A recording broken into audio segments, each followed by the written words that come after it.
معیار کی حیثیت سے دنیا میں بھیجا ہے۔ انسان کو اللہ جل شانہ نے بہت سی صلاحیتوں اور بہت سی نعمتوں سے نوازا ہے، اور ان نعمتوں کا تقاضا یہ ہے کہ اللہ کی طرف سے اس کو کچھ احکامات دیے جائیں۔ اگر ان احکامات کی وہ پابندی کرتا ہے تو یقیناً اللہ کا پسندیدہ بندہ کہلائے گا، اور اگر ان احکام کی وہ پابندی نہیں کرتا، خلاف ورزی کرتا ہے، تو یقینی طور پر وہ اللہ کا ناپسندیدہ کہلائے گا۔ دنیا میں انسان جب آتا ہے تو وہ یہ سمجھتا ہے کہ یہی دنیا میری سب کچھ ہے۔ اگر اس دنیا میں میں کامیاب ہو گیا تو وہ یہ سمجھتا ہے کہ میں کامیاب ہوں، حالانکہ انسان کا آخری ٹھکانہ، آخری آشیانہ آخرت، اس کو ہر وقت فکر آخرت کی ہونی چاہیے۔ اور یہی وجہ ہے کہ قرآن کریم میں بہت سی آیتوں میں اللہ نے انسان کو مخاطب کر کے کہا، اور پوری انسانیت، اس میں نیک بد، بڑے چھوٹے، پڑھے لکھے ان پڑھ، سارے لوگ مخاطب ہیں۔ پورے انسان کو مخاطب کر کے اللہ کہتے ہیں یا ایھا الانسان انک کادح الی ربک کدحا۔ انسان جیسے ہی دنیا میں قدم رکھتا ہے تو محنتیں، مشقتیں شروع ہو جاتی ہیں، بلکہ اگر دیکھا جائے تو دنیا میں آنے سے پہلے ہی جو مراحل سے گزرتا ہے وہ بھی ایک طرح کی مشقت اور ایک طرح کی پریشانی کا ہوتا ہے۔ اللہ نے جگہ جگہ ذکر کیا کہ انسان کو اپنے مادہ تخلیق پر غور کرنا چاہیے۔ ایک قطرہ پانی تھا، اور اس ایک قطرے پانی کو میں نے طرح طرح سے پرورش کر کے کچھ دنوں کے بعد ماں کے پیٹ سے اس کو باہر نکالا۔ من ای شیء خلق، من نطفہ خلقہ فقدرہ ثم السبیل یسرہ۔ پھر اللہ نے آسان بنا دیا اور وہ دنیا میں آ گیا۔ دنیا میں آنے کے بعد بظاہر اگر دیکھا جائے تو وہ گوشت کے لوتھڑے کی شکل میں اپنی ماں کی گود میں رہتا ہے، نہ چل سکتا ہے، نہ پھر سکتا ہے، نہ بول سکتا ہے، نہ اپنی ضروریات کا اظہار کر سکتا ہے۔ اللہ نے دو چیزیں اس کو سکھلا کے بھیجی تھی، ایک رونا اس کو آتا تھا اور ایک چوسنا آتا ہے۔ جب اس کو بھوک لگتی ہے، ماں اپنی چھاتی سے لگا لیتی ہے تو بچہ فوراً اس کی چھاتی کو چوسنا شروع کرتا ہے۔ جو غذا ماں کے پیٹ میں خون کی شکل میں اس کو مل رہی تھی، اب وہی غذا دودھ کی شکل میں اس کو مل رہی ہے۔ اس کے بعد جیسے جیسے آہستہ آہستہ بڑا ہوتا ہے، تب بھی وہ محنت اور مشقت شروع رہی۔ پہلے والدین محنتیں جھیلتے ہیں، اس کے کھانے پینے، پہننے، ساری انتظام وہ کرتے ہیں، اور جب بچہ تھوڑا سا بڑا ہو جاتا ہے تو دیکھا ہوگا ماں باپ کو فکر ہوتی ہے کہ اس کو اچھا بچہ بنانا ہے۔ اچھا بنانے کے لیے جو اسکول، مکاتب ہوتے ہیں اس میں بھیجا جاتا ہے، وہ بھی ایک طرح کی محنت اور مشقت ہی ہوتی ہے۔ تگ و دو ہے، رواں دواں ہے، انسان کبھی رکتا نہیں ہے۔ ماں کے پیٹ سے نکلتے ہی اب اس کی عمر بڑھ رہی ہے۔ بظاہر ہم یہ کہتے ہیں کہ میرا بچہ اب 7 سال کا ہو گیا، 8 سال کا ہو گیا، 6 سال کا ہو گیا۔ ہم آپ جب بڑے ہوتے ہیں تو فخریہ طور پر کہتے ہیں اب تو میں 60 سال کا ہو گیا، اب تو میں 65 سال کا ہو گیا، لیکن آپ کی عمر جو اللہ کے ہاں متعین ہے اس میں سے اتنا گھٹ گیا۔ اگر 7 سال کا بچہ ہے تو اس کا مطلب 7 سال اس کی عمر اب گھٹ گئی جو اللہ نے متعین کر رکھی۔ اور اگر کوئی انسان 60 کو پہنچ چکا ہے تو اس کا مطلب اس کی عمر کا 60 سال گزر چکا ہے۔ اب یقینی طور پر یہ 60 سال اگر اس نے تگ و دو خیر کی طرف نہ کی ہو، شر کی طرف کی ہو، تو اب جو باقی مدت ہے وہ اللہ بہتر جانتا ہے، 25 ہے، 30 ہے، 40 ہے، کتنی ہے کسی کو نہیں معلوم ہے۔ لیکن اگر معلوم بھی انسان کو ہو جائے تو 60 سال میں جو کوتاہیاں کیا ہیں، جو غفلتیں برتے ہیں، اس کو پورا نہیں کر پائے۔ انسان یہ سمجھتا ہے کہ میرا ایک ایک سیکنڈ جو گزر رہا ہے میری عمر میں اضافہ کر رہا ہے، جبکہ اللہ کہتے ہیں نہیں، ایک ایک سیکنڈ تمہارا گھٹ رہا ہے۔ جیسے کوئی مزدور آپ اپنے یہاں رکھ لیں، کوئی نوکر رکھ لیں اور اس سے کہہ دیں پہلی تاریخ سے تم آ جاؤ، وہ آ گیا، لیکن ابھی آپ نے طے نہیں کیا کہ اس کو میں کیا کام دوں، تو اگر وہ آپ کے یہاں بیٹھا ہوا ہے تب بھی اس کا میٹر شروع ہو گیا۔ جتنا دن گزرتا جائے گا اتنے دن کی اس کو تنخواہ آپ کو دینا پڑے گا۔ ایسے ہی انسان دنیا میں آ گیا ہے، ایک ایک دن، ایک ایک سیکنڈ، ایک ایک منٹ جو اس کا گزر رہا ہے وہ اس کی عمر جو اللہ نے متعین کی ہے اس میں سے گھٹ رہی ہے، اور جس کام کے لیے اللہ نے دنیا میں بھیجا تھا اگر اس کام میں اس نے کامیابی حاصل کر لی تب تو یقینی طور پر کامیاب ہے۔ اسی طرح سے ماں کے پیٹ میں جب تھا مختلف مراحل سے گزرا تھا، نطفہ، پھر علقہ، پھر مضغہ، پھر ہڈیاں بنی، پھر گوشت چڑھا، پھر ناک و نقشہ بنا، پھر جب مدت پوری ہوئی تو اللہ نے ماں کے پیٹ سے اس کو باہر بھیج دیا۔ باہر جب آیا تو بچپنا تھا، اس کے بعد نوجوان ہوا، پھر اس کے بعد جوان ہوا، پھر ادھیڑ عمر کو پہنچا، پھر بڑھاپے کو پہنچا، اور اس کے بعد جتنی مدت دنیا میں باقی رہتی ہے اس کو وہ پورا کرتا ہے۔ اللہ کہتے ہیں اِنَّكَ كَادِحٌ إِلَىٰ رَبِّكَ كَدْحًا۔ انسان تو اللہ کی طرف جا رہا ہے، ایک ایک سیکنڈ، ایک ایک منٹ، ایک ایک لمحہ جو گزر رہا ہے وہ رواں دواں ہے اپنی زندگی۔ اب اس کو یہ دیکھنا ہے کہ جس کے پاس میں جا رہا ہوں اس کے پاس میں کیا لے کے جاؤں۔ اللہ کہتے ہیں اے انسان تم تو اپنے پروردگار کی طرف محنت اور مشقت کرتے ہوئے گزرے چلے جا رہے، فَمُلَاقِيهِ، اور اس کے بعد تم اپنے مولا سے ملاقات کرو گے، اللہ کو حساب دینا پڑے گا ایک ایک چیز کا۔ لَتُسْأَلُنَّ يَوْمَئِذٍ عَنِ النَّعِيمِ، ایک ایک نعمت کا، ایک ایک لمحے کا کیا ہے دینا پڑے گا۔ لیکن انسان جب دنیا میں آتا ہے تو وہ یہ سمجھتا ہے کہ یہی دنیا میرے لیے سب کچھ ہے، اگر اس میں اپنے لیے کچھ مقام بنا لیا، کسی عہدے پر پہنچ گیا، کوئی اچھا عہدہ مل گیا، اچھا مکان مل گیا، اچھے لوگ مل گئے، تو ہم یہ سمجھتے ہیں کہ ہم کامیاب ہیں۔ کامیابی اصل وہاں ہے جہاں کے لیے آپ کو پیدا کیا گیا، اور یہی وجہ ہے کہ جو انسان غفلت نہیں برتتے ہیں وہ تو کامیاب رہتے ہیں، اس لیے کہ ہر موڑ پہ وہ اپنا حساب کرتے ہیں، اپنا محاسبہ کرتے ہیں کہ آج دن بھر میں نے کتنی نیکیاں کمائیں، میں نے اللہ کی کتنے حکم کی خلاف ورزیاں کی، میں نے کتنے انسان کو فائدہ پہنچایا، میں نے کتنے انسان کو نقصان پہنچایا، میری بات سے کتنے لوگوں کو تکلیف پہنچی، میرے ہاتھ سے کتنے لوگوں کو فائدہ پہنچا۔ اگر انسان روز کا روز محاسبہ کرے تو آپ یقین کیجئے کہ وہ انسان کامیاب اور کامرا رہتا ہے۔ اسی لیے اللہ جل شانہ آگے تفصیل بیان کرتے ہیں کہ دیکھو جب مجھ سے ملیں گے تو دو طرح کے لوگ، فَأَمَّا مَنْ أُوتِيَ كِتَابَهُ بِيَمِينِهِ فَسَوْفَ يُحَاسَبُ حِسَابًا يَسِيرًا،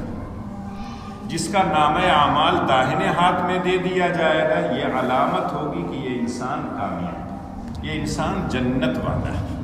خدا نہ کرے ہم میں سے کسی کو ملے جس کا نامہ اعمال بائیں ہاتھ میں ملے یا پیچھے سے ملے گا، وہ ناکامی کی علامت ہے۔ اور اس کے بعد دونوں کا حشر اور انجام وہاں کیا ہوگا؟ اللہ کہتے ہیں جس کو نامہ اعمال داہنے ہاتھ میں دیا گیا فَسَوْفَ يُحَاسَبُ حِسَابًا يَسِيرًا، اس کا بڑا آسان حساب، اللہ تعالیٰ اس کو جنت میں بھیج دے۔ ایک جگہ اللہ کے رسول خود فرماتے ہیں من حوسب عذب، بعض روایتوں میں ہے من حوسب من نوقش ہلک، کہ جس آدمی کا حساب لے لیا گیا اس کی کھٹیا کھڑی ہے، اس کو عذاب ہوگا، وہ ہلاکت اور بربادی میں جائے گا۔ جب یہ حدیث حضرت عائشہ صدیقہ رضی اللہ تعالی عنہا نے سنا تو اللہ کے رسول صلی اللہ علیہ وسلم سے فرمایا میری جان آپ پر قربان ہو، اللہ تو کہتے ہیں فَسَوْفَ يُحَاسَبُ حِسَابًا يَسِيرًا، اور آپ کہتے ہیں جس کا حساب لیا گیا اس کی کھٹیا کھڑی ہو گئی، وہ برباد اور ہلاک ہو گیا۔ تو اللہ کے رسول صلی اللہ علیہ وسلم نے فرمایا کہ اے عائشہ، اللہ جس کو حساب یسیر کہتے ہیں وہ پیشی ہے، سامان کھول کے دیکھا نہیں جائے گا، انسان جائے گا اللہ کہیں گے کہ کیا لے کے آیا ہو، کہے گا یہ لے کے آیا ہوں، کہیں گے جاؤ تو پاک ہو جائے، ایمان بھی ہے، اعمال صالحہ بھی ہے۔ لیکن اگر ایک ایک سامان کو دیکھنا شروع کر دیں گے جو میں نے کہا ہے تب تو اس کی کھٹیا کھڑی ہو جائے گی، اور اس کا تجربہ ہم کو اور آپ کو اس وقت ہوتا ہے جب آپ کسی دوسرے ملک سے اپنے ملک میں آتے ہیں یا یہاں سے کسی دوسرے ملک میں جاتے ہیں، تو جب آپ جاتے ہیں تو باقاعدہ آپ کے سامان کو دیکھا جاتا ہے کہ کسٹم کا کوئی سامان ہے یا نہیں، اور ہر ایئرپورٹ پر دو لائنیں رہتی ہیں، ریڈ لائن اور کا نام ہری لائن بنی رہتی ہے۔ تو اس وقت اگر آپ کے پاس سامان میں کوئی کسٹم کا سامان نہیں ہے تو چپ چاپ آپ گرین لائن سے چلے جائیں، لیکن اگر کسٹم آفیسر کو شبہ ہو گیا کہ یہ آدمی مجھ کو ٹھیک نہیں لگ رہا ہے، اور اگر سامان کھلوا دیا آپ کا، اور ایک ایک سامان کپڑا جو آپ نے ہفتہ بھر سے اسٹریٹجی سجا کے رکھا تھا، یہ فلاں کا ہے، یہ فلاں کے لیے، یہ فلاں کے لیے، فلاں کے لیے، سب سامان نکال کے باہر رکھ دیا، تو آپ کو پریشانی اور الجھن ہو جائے۔ جس اٹیچی کو آپ نے ہفتے بھر میں سے سجا کے ٹھیک کیا تھا، اب اس کو 10 منٹ میں 15 منٹ میں سارا سامان اندر اگر رکھنا ہو تو آپ کو الجھن شروع ہو جاتی۔ پیچھے آپ کے لوگ کھڑے ہیں، سامنے بھی بہت سے لوگ ہیں، آپ کو یہ کہ مان لی ایئرپورٹ سے نکلوں گا، کون اچکا مجھ کو لے جائے گا، اس کے بعد کیا ہے اچک لے گا، ساری پریشانیاں شروع ہو جاتی۔ لیکن جب بدھا بدھایا آپ کا سامان نکلتے ہیں اور کسٹم آفیسر کچھ کہتا نہیں، دیکھتا نہیں ہے، کہتا ہے ٹھیک ہے جاؤ، اور جب آپ منزل تک پہنچ جاتے ہیں تب ڈینگیں مارنا شروع کرتے ہیں کہ میرے سامان میں تو یہ تھا، میرے سامان میں تو یہ تھا، میرے سامان میں تو یہ تھا، کسی نے کچھ نہیں دیکھا۔ تو اللہ کے ہاں جب بندہ جائے گا، اگر اللہ کے ہاں صرف پیشی ہوگی تو پاک، اور اگر ایک ایک سامان اللہ اٹھا کے دیکھنا شروع کر دیں گے، نمازیں کیسی ہیں، روزہ کیسا ہے، حج جو کیا تھا وہ کیسا ہے، زکوٰۃ جو دیتا تھا اس میں خلوص اور للہیت ہے یا نہیں، اور جو نیک کام کیا ہے کس مقصد کے لیے کیا ہے، تو اللہ کے رسول نے کہا میرے کہنے کا مقصد ہے اگر حساب لے لیا جائے گا، مناقشہ کر لیا جائے گا، ایک ایک چیز کے بارے میں سوال کر لیا جائے گا، تو یقیناً انسان کی کھٹیا کھڑی ہو جائے۔ لیکن اگر اللہ کہہ دیں کہ جاؤ تو پار ہو جائے۔ اسی لیے قرآن میں جب پڑھیے تو پہلے وہلہ میں آتا ہے کہ جو لوگ مشرک ہوں گے وہ بھی جب جاتے ہوئے کہیں گے واللہ ربنا ما کنا مشرک۔ جب انہوں نے دیکھا کہ ایمان والوں کے ساتھ بڑا اچھا معاملہ ہو رہا ہے، جا رہے ہیں، شرک نہیں کیے ہوئے ہیں، تو پہلے جھٹکے میں وہ بھی کہہ دیں گے اے میرے پروردگار ہم لوگ شرک نہیں کرتے تھے۔ لیکن وہاں دھاندلی نہیں چلے گی، وہاں تو کرامن کاتبین جو لکھ کر لے گئے ہیں، اللہ جل شانہ علیم بذات الصدور ہیں۔ آپ نے دنیا کی جس گوشے میں زندگی گزاری ہے، دنیا کا وہ ٹکڑا، اللہ کی کتاب جو آپ کو دی گئی تھی وہ کتاب، یہ سارے کے سارے گواہ آپ کے ساتھ موجود۔ الیوم نختم علی افواہہم وتکلمنا ایدیہم وتشہد ارجلہم بما کانوا یکسبون۔ جتنے کام آپ کیے ہوں گے، آپ کے ہاتھ، آپ کے پیر، آپ کہ ساری چیزیں گواہی دیں گے۔ زبان اس وقت اللہ تعالیٰ بند کر دیں گے، اب زبان کی قوت گویائی کو چھین لیں گے اور ہاتھ سے پوچھیں گے تم نے کیا کیا گناہ کیا، تو ہاتھ بتا دیں گے میں نے فلاں کا امرود توڑا تھا، میں نے فلاں کے گھر سے چوری کی تھی، فلاں کا مال میں نے ڈکیتی کے طور پر چھین لیا تھا، فلاں کا حق میں نے غصب کر لیا تھا۔ پاؤں سے چل کر اگر کسی غلط جگہ گئے ہیں تو کل یہی پاؤں کہے گا کہ اللہ مجھ پر چل کر کے یہ آیا تھا فلاں کو تکلیف پہنچانے، فلاں کو مارنے کے لیے، فلاں کو قتل کرنے کے لیے۔ یہ سارے کے سارے جب اعضاء گواہی دیں گے تو اس وقت آپ کیا کر سکتے ہیں؟ کچھ بھی نہیں کر سکتے۔ پہلے وہلہ میں کہیں گے واللہ ربنا ما کنا مشرکین، لیکن جب اللہ سائڈ میں کھڑا کر دیں گے تب ان کو پتہ چل جائے گا کہ یہ تو ہم بلیک لسٹ میں، ہمارا معاملہ اتنی آسانی سے نہیں ہوگا۔ لیکن اگر ایمان ہے اور اعمال صالحہ ہیں، اس کے ساتھ کچھ غلطیاں بھی ہیں، تو اللہ تعالیٰ اس کو نظر انداز کر دیں گے۔ جیسے دنیا میں دیکھتے ہیں کسٹم آفیسر بعض مرتبہ جانتا ہے کہ کچھ نہ کچھ تو ہوگا، اتنی بڑی اٹیچی لے کے جا رہے ہیں، لیکن وہ سوچتا ہے کہ نہیں کوئی کسٹم کا سامان نہیں ہوگا، بچوں کے لیے کپڑے وپڑے کچھ لے کے جا رہے ہوں گے، چھوڑ کے۔ جب پیشی صرف ہوگی تب تو پاک، اور اگر ایک ایک چیز کا حساب لیا جانے لگے گا تو جیسے یہاں پریشانی ہوتی ہے وہاں تو نہ جانے کتنی پریشانی ہوگی۔ یوم یقوم الناس لرب العالمین، سارے کے سارے لوگ رب العالمین کے سامنے جب کھڑے ہوں گے، اس وقت کی رسوائی بہت بڑی رسوائی، اور اس وقت اگر کسی کو کامیاب کہا جائے گا آپ یقین کیجئے کہ اس سے بڑی کوئی کامیابی نہیں۔ اس لیے اللہ کہتے ہیں فَأَمَّا مَنْ أُوتِيَ كِتَابَهُ بِيَمِينِهِ فَسَوْفَ يُحَاسَبُ حِسَابًا يَسِيرًا وَيَنْقَلِبُ إِلَىٰ أَهْلِهِ مَسْرُورًا۔ اب یہ انسان جو کامیاب ہو گیا، نامہ اعمال اس کو داہنے ہاتھ میں مل گیا ہے، وہ خوشی خوشی جائے گا، اور اس سے پہلے جو لوگ جا چکے ہیں، اس کے گھر والے، اس کے ابا، اس کے اماں، اور جو حوریں وہاں ملنے والی ہیں، ان کے پاس جب جائے گا تو خوشی اور مسرت کا اظہار ہے۔ وَيَنْقَلِبُ إِلَىٰ أَهْلِهِ مَسْرُورًا، اب دنیا میں نہیں آئے ہے وہ وہی، لیکن جنت میں جب جا رہا ہے اس سے پہلے جو گھر والے جنت میں گئے ہوئے ہیں ان کے پاس جب پہنچے گا تو خوش ہو جائے گا کہ یہ میرے ابا ہیں، میری اماں ہیں، میرے فلاں رشتے دار ہیں، دنیا میں ان لوگوں کے ساتھ رہتا تھا، یہ بھی جنت میں ہے، میں بھی جنت میں آ گیا، اب مجھے رونے ہونے کی ضرورت نہیں تھی، وہاں تو میں رو رہا تھا جب ابا چلے گئے تھے، امی جب چلی گئی تھی میں تو رو رہا تھا، لیکن آج جنت کی نعمتوں میں جب اپنی ماں کو دیکھے گا، اپنے ابا کو دیکھے گا، اپنے بھائی کو دیکھے گا، اللہ کہتے ہیں وَيَنْقَلِبُ إِلَىٰ أَهْلِهِ مَسْرُورًا، خوش ہو جائے گا۔ اس لیے کہ قرآن دوسری جگہ یہ کہتا ہے کہ ایک باپ چلا گیا دنیا سے، اپنے عمل کی بنیاد پر اللہ نے اس کو جنت عطا ہے، اس کا درجہ بہت اونچا تھا اعمال کی وجہ سے، ایمان کی وجہ سے، اس کے بعد جو اس کی اولاد گئی ہے وہ اس مقام اور اس مرتبے تک نہیں پہنچی، ایمان والا ہے، اعمال صالحہ ہیں، لیکن اتنا نہیں ہے کہ ابا کے مقام اور مرتبے کو پہنچ جائے۔ اللہ میاں دونوں کو خوش کرنے کے لیے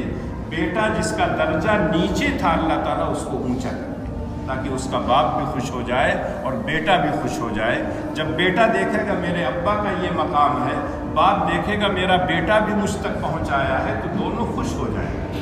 اللہ ایک جگہ کہتے ہیں سورہ طور میں وَالَّذِينَ آمَنُوا وَاتَّبَعَتْهُمْ ذُرِّيَّتُهُمْ بِإِيمَانٍ أَلْحَقْنَا بِهِمْ ذُرِّيَّتَهُمْ وَمَا أَلَتْنَاهُمْ مِنْ عَمَلِهِمْ مِنْ شَيْءٍ كُلُّ امْرِئٍ بِمَا كَسَبَ رَهِينٌ۔ اللہ کہتے ہیں جو لوگ بعد میں آئیں گے اس کی اولاد میں سے اور وہ ایمان والے ہوں گے تو ہم ان کو ان کے باپ کے درجے میں قرار دے دیں گے اور باپ کے درجے میں کمی نہیں کریں گے۔ ہم آپ ہوتے تو کہتے ابا کو تھوڑا سا نیچے کر دو، بیٹے کو تھوڑا سا اوپر کر دو۔ کوئی مہمان آ جائے، 4 کپ چائے بنی ہے، 5 ہو گئے، 6 ہو گئے، تو فوراً ہم لوگ کہتے ہیں چائے بنانے کی ضرورت نہیں ہے کیا، اسی میں تھوڑا تھوڑا کم کر کے سب کا ہو جائے۔ اللہ کے یہاں کسی کی کمی نہیں ہے، اللہ کے یہاں تو سارے آسمان اور زمین کے خزانے ہیں، اس لیے اللہ کسی کا حق کم نہیں کریں گے، ان کا مقام اور مرتبہ بڑھائیں۔ اسی لیے بعض روایتوں میں آتا ہے کہ جب انسان جائے گا بہت سے نعمتوں کو اللہ کی وہاں دیکھے گا کہ یہ مجھ کو انعام مل رہا ہے، یہ بدلہ مل رہا ہے، تو وہ اللہ سے پوچھیں گے اللہ یہ کس عمل کے بدلے مجھ کو مل رہا ہے؟ تو اللہ کہیں گے تمہاری اولاد جو دنیا میں ہے تمہارے لیے دعا کر رہی تھی، اس کے بدلے میں نے تم کو یہ انعام۔ اور حدیث میں آتا ہے اذا مات ابن آدم انقطع عمله الا من 3 صدقة جاریہ او علم ينتفع به او ولد صالح يدعو له۔ انسان جب تک دنیا میں رہتا ہے اس کا نام اعمال کیا ہے؟ کھلا رہتا ہے، جو عمل کرے گا وہ لکھ دیا جائے گا، لیکن جب اس دنیا سے چلا جاتا ہے تو اللہ کے رسول فرماتے ہیں اس کا نام اعمال بند کر دیا جاتا ہے، صرف 3 کام لکھے جاتے ہیں۔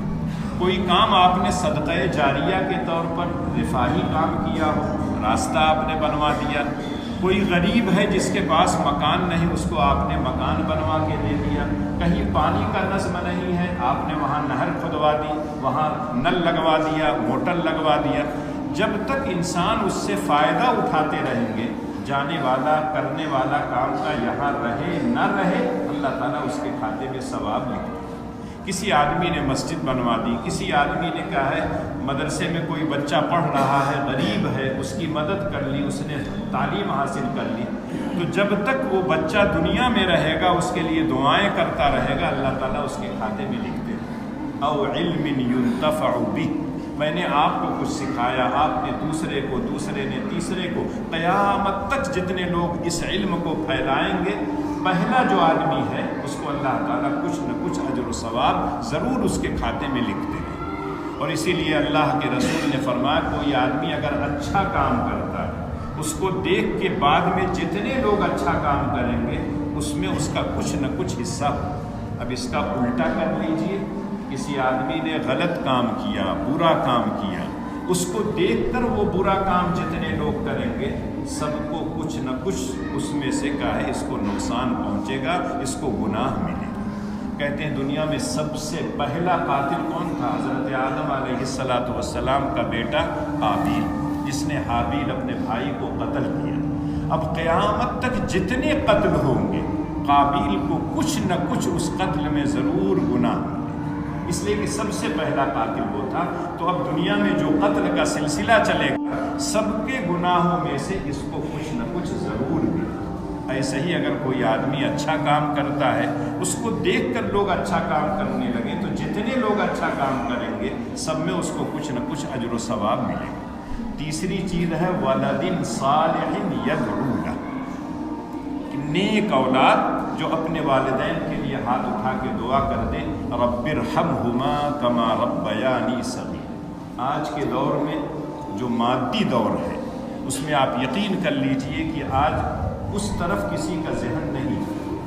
ہر آدمی کا ذہن صرف دنیا میں رہتا ہے کہ باپ گیا تو مجھ کو کیا دے کے گیا ہے، کیا چھوڑ کے گیا ہے۔ اور جب پتہ چل جاتا ہے کہ یہ چھوڑ کے گیا ہے، تو جتنے کہیں دور کے قریب کے جتنے وارثین ہیں، سب کو یہ ہوتا ہے کہ مجھ کو ملنا چاہیے۔ اس لیے کہ انسان محتاج ہے۔ ہر انسان کیا ہے، یہ تو ہم اپنے طور پر کہہ دیتے ہیں فلاں لے گا نہیں، کیا ضرورت ہے دینے کی۔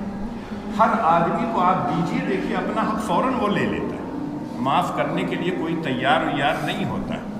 لیکن جب انسان اپنی اولاد کو صحیح بنا دے گا، ولد صالح، نیک ہوگا، تو آپ یقین کیجئے کہ وہ تو ہمیشہ اپنے ماں باپ کا شکر ہی ادا کرے کہ جس حالت میں میں دنیا میں آیا تھا، اس حالت میں انہوں نے مجھے پالا، مجھے پوسا، میری تربیت کی، مجھے بڑھایا۔ اب اگر میں نے ان کی خدمت تھوڑی سی کی ہے، اس کا بدلہ نہیں ہو سکتا۔ زندگی بھر انسان اگر اپنے ماں باپ کی خدمت کرے، تب بھی نہیں وہ ان کے حق کو ادا کر سکتا۔ اس لیے انسان کو ہمیشہ چاہیے کہ اپنی اولاد کو نیک اور صالح بنا دے، تاکہ اس کے دل میں یہ احساس ہو کہ جو کچھ وہ کر کے گئے ہیں میرے ساتھ بڑا اچھا معاملہ کر کے گئے۔ ورنہ اگر کسی انسان کو بہت بڑی لمبی چوڑی زمین دے کے چلا جائے، کارخانہ بنوا کے چلا جائے، اور اس کو چونکہ مفت میں ملا ہے، اس کی قدر نہیں کرے گا، اور جب ختم ہو جائے گا کارخانہ تو ماں باپ کو گالیاں دے گا، کیا چھوڑ کے گئے۔ لیکن اگر نیک اولاد ہوگی، ایک پیسہ نہیں چھوڑ کے گئے ہیں، تب بھی وہ احسان مانے گا کہ نہیں، میرے والدین نے مجھ کو پالا پوسا، اتنا بڑا بنا دیا، اللہ نے مجھ کو قوت دیا، طاقت دیا، صلاحیت دیا، اب تو میں کماؤں گا، کھاؤں گا۔ ان کی جو ذمہ داری تھی انہوں نے کر دی۔ تو جس طرح سے والدین کا مقام بڑا ہو، اگر ایماندار ہوگا بچہ تو اللہ تعالیٰ اس کے مقام کو بڑھا دے۔ اور اسی طرح سے والدین کی دعائیں اولاد کے حق میں قبول ہوتی ہیں۔ اولاد بھی اگر اپنے ماں باپ کے لیے دعائیں کرتا ہے تو وہ دعائیں بھی اللہ تعالیٰ قبول کرتے ہیں۔ اسی لیے جب وہاں جائے گا، بہت سے بدلے دیکھے گا، تو کہے گا اللہ میاں کس کے بدلے مجھ کو یہ ملا ہے؟ تو اللہ کہیں گے تمہارے نیک اولاد جو تھی، تمہارے لیے دعائیں کر رہی تھی، وہ ملا تھا۔ إِنَّهُ كَانَ فِي أَهْلِهِ مَسْرُورًا فَمُلَاقِيهِ فَأَمَّا مَنْ أُوتِيَ كِتَابَهُ بِيَمِينِهِ فَسَوْفَ يُحَاسَبُ حِسَابًا يَسِيرًا وَيَنْقَلِبُ إِلَىٰ أَهْلِهِ مَسْرُورًا۔ تو جب انسان کو نام اعمال اپنے داہنے ہاتھ میں مل جائے گا، کامیابی کی سرٹیفکیٹ مل جائے گی، تو وہ خوشی خوشی جائے گا، اور جو اس کے متعلقین ہیں ان میں خوش رہے گا۔ اب یقینی طور پر جب جنت میں پہنچ گیا تو جنت میں تو آرام ہی آرام ہے، سکون ہی سکون ہے۔ وہاں کوئی چیز، کوئی ایسی چیز نہیں، نہ سنائی دے گی، نہ دیکھے گا جس سے انسان کو تکلیف ہو۔ اس لیے دنیا میں اگر کوئی آدمی سوچے کہ مجھ کو ہر طرح کا آرام مل جائے، دنیا ہے ہی نہیں اس کی۔ دنیا تو دارالعمل ہے۔ یہاں تو کبھی بخار ہوگا، کبھی آپ اچھے رہیں گے، کبھی تندرست رہیں گے، کبھی بیمار رہیں گے، کبھی فقر و فاقہ کی زندگی، کبھی خوشحال رہیں گے، کبھی جھوپڑی میں رہیں گے، کبھی کا محلوں میں رہیں گے، کبھی محل میں رہتے رہتے فٹ پاتھ پہ چلے آئیں گے۔ یہ دنیا کا دستور ہے۔ دنیا میں ہر انسان اسی طرح سے زندگی گزارتا ہے۔ لیکن جب انسان زندگی گزارے تو اس کو سوچنا چاہیے کہ ہم آئے تھے کیسے، کیسے رہ رہے ہیں، اور ہمیشہ اس بات کی فکر رہنی چاہیے کہ ہم کو کہاں جانا ہے۔ اتقوا اللہ ولتنظر نفس ما قدمت لغد۔ کل کے لیے آپ کیا کریں؟ آج انسان اپنے کل کے لیے تو اس کی فکر کرتا ہے، کیا کھائیں گے، کیا پئیں گے،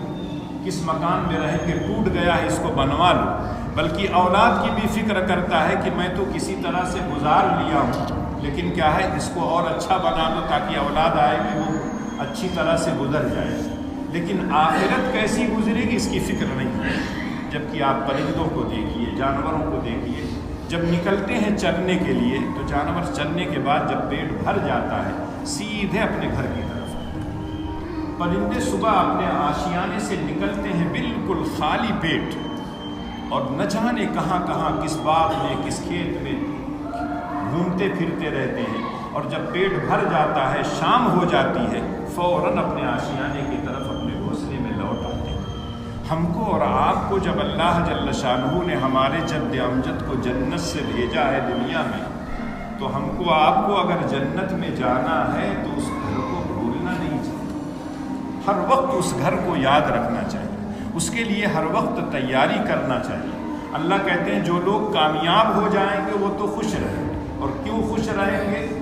خود سورہ طور میں اللہ کہتے ہیں کہ جب ہاں بیٹوں کو جب اللہ تعالیٰ باپ کے مقام تک پہنچا دیں گے تو وہاں جب ان سے پوچھا جائے گا تو وہ کہیں گے انا کننا من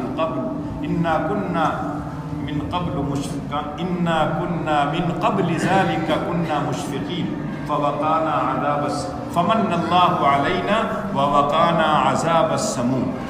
آیت کا مفہوم یہ ہے کہ ہم لوگ دنیا میں اللہ سے بھی ڈرتے تھے، اپنے بچوں کے سلسلے میں بھی ہم ڈرتے تھے۔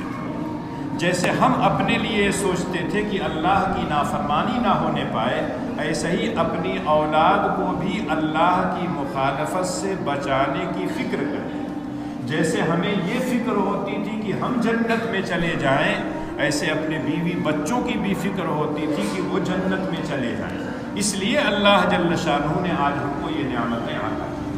اس کے برخلاف جو لوگ ناکام اور نامراد ہوں گے، اللہ جب ان کا تذکرہ کرتے ہیں تو کہتے ہیں وَأَمَّا مَنْ أُوتِيَ كِتَابَهُ وَرَاءَ ظَهْرِهِ فَسَوْفَ يَدْعُو ثُبُورًا وَيَصْلَىٰ سَعِيرًا إِنَّهُ كَانَ فِي أَهْلِهِ مَسْرُورًا، کہ جن لوگوں کا نام اعمال پیچھے سے دیا جائے گا، جن لوگوں کا نام اعمال بائیں ہاتھ میں دیا جائے گا، اس کا مطلب ہے وہ ناکام۔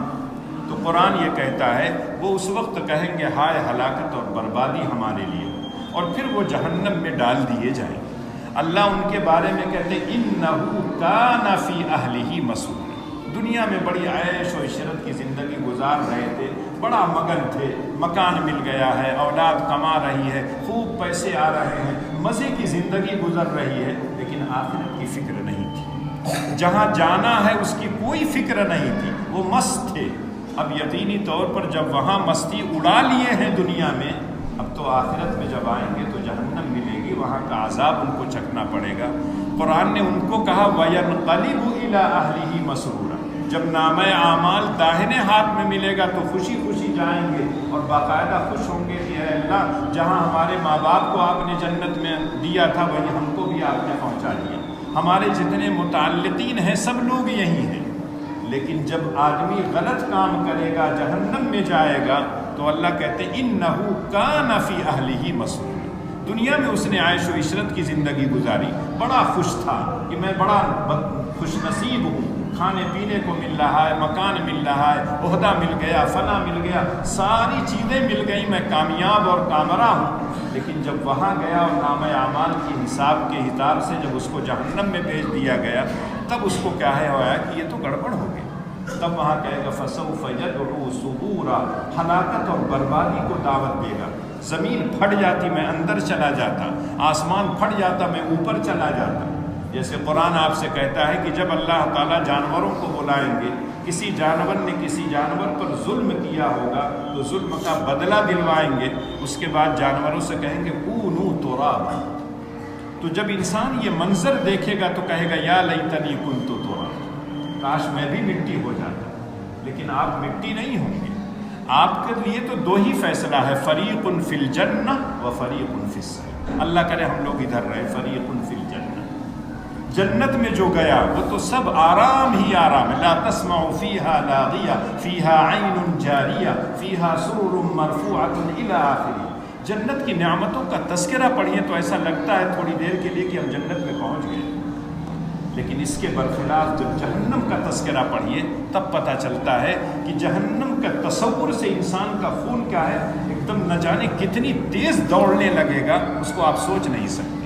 کوئی موقع آ جاتا ہے دنیا میں گھبراہٹ کا تو آدمی کا دل ایک دم پانی چھوڑنے لگتا ہے، بلڈ پریشر ہائی ہوتا ہے، لو ہوتا ہے، لیکن وہاں جب جائے گا کوئی مدد کے لیے تیار نہیں ہوگا، اس وقت کیا حالت ہوگی؟ بعض لوگ سوچتے ہیں کہ ایک مرتبہ جب جسم کو جلا دیا جائے گا تو پھر کیا ہوگا؟ جلا ہوا جسم ہے، جتنی مرتبہ چاہو جلاؤ، لیکن جلانے کے بعد پھر اللہ اس پر گوشت پوچھ چڑھائیں گے۔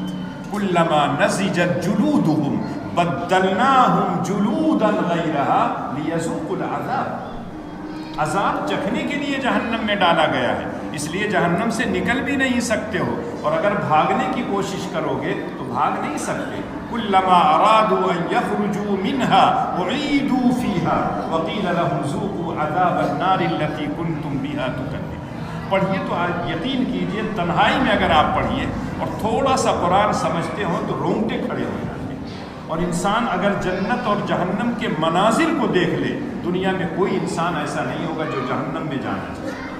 ہر انسان چاہے گا کہ میں جنت میں چلا جاؤں، لیکن چونکہ ہم سمجھتے ہیں کہ جنت اور جہنم ادھار ہے، دیکھا جائے گا،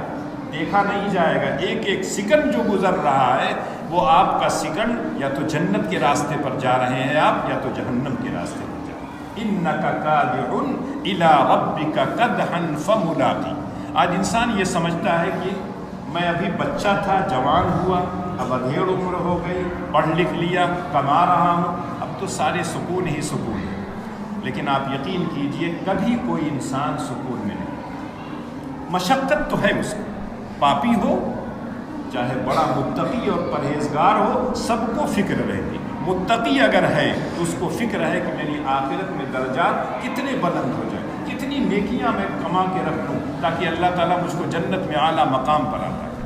ایک چور ہے وہ بھی محنت اور مشقت کرتا ہے، چھوٹے سے بچے کو آپ اسکول میں بھیجتے ہیں وہ بھی محنت کرتا ہے، بڑا ہو جاتا ہے تب بھی محنت کرتا ہے، ملازمت مل جاتی ہے تب بھی محنت کرتا ہے، ملازمت کے بعد ریٹائر ہو جاتا ہے تب بھی اس کو طرح طرح کی محنتوں میں رہتا ہے کہ ایک بچہ یہاں گیا ہے، ایک بچہ یہ گیا، ایک بچہ کچھ نہیں کما رہا ہے، اس کی فکر میں لگا رہتا ہے ہر وقت۔ قرآن کا یہ کہنا اِنَّكَ كَادِحٌ إِلَىٰ رَبِّكَ كَدْحًا کسی خاص انسان کو نہیں کہا اللہ، سارے کے سارے انسان دنیا کے کیا ہے، محنت اور مشقت میں لگے ہوئے ہیں۔ بعض مرتبہ انسان سوچتا ہے کہ بیٹے اور بیٹیوں کی شادی ہو جائے، بالکل فرصت ہو جائے گی، اب تو خالی مسجد میں پڑا رہوں گا، اللہ کی عبادت کروں گا، لیکن جیسے ہی بیٹے بیٹیاں کی شادی ہوئی پتہ چلا پوتے تیار ہیں، پوتیاں تیار ہیں، نواسے تیار ہیں، نواسیاں تیار ہیں، اب آپ کا ذہن ادھر چلا جاتا ہے، بیٹو پوتیوں کی شادی کریں، اگر اللہ نے اور عمر عطا کی پڑ پوتی بھی مل جاتی ہے اس کی فکر کرتے ہیں، کبھی آپ فکر سے خالی نہیں رہیں گے۔ اِنَّكَ كَادِحٌ إِلَىٰ رَبِّكَ كَدْحًا، اللہ کہیں کہتے ہیں لَقَدْ خَلَقْنَا الْإِنسَانَ فِي كَبَدٍ، ہم نے محنت اور مشقت میں انسان کو پیدا کیا، پہلے دن سے لے کر آخری دن تک اس کو محنت اور مشقت کرنا۔ آج اسکول میں بچے رہتے ہیں، سوچتے ہیں کہ ہمارا اسکول میں امتحان ہوتا ہے، نہیں، آپ اس سے آگے جب بڑھیں گے ملازمت مل جائے گی، ملازمت کے لیے آپ کو کمپٹیشن میں بیٹھنا پڑتا ہے، امتحان دینا پڑتا ہے، پہلے 100 میں ایک آدمی چنا جاتا تھا، اب پتہ چلا 1,00,000 میں ایک آدمی چنا جا رہا ہے، کتنا سخت کمپٹیشن ہے۔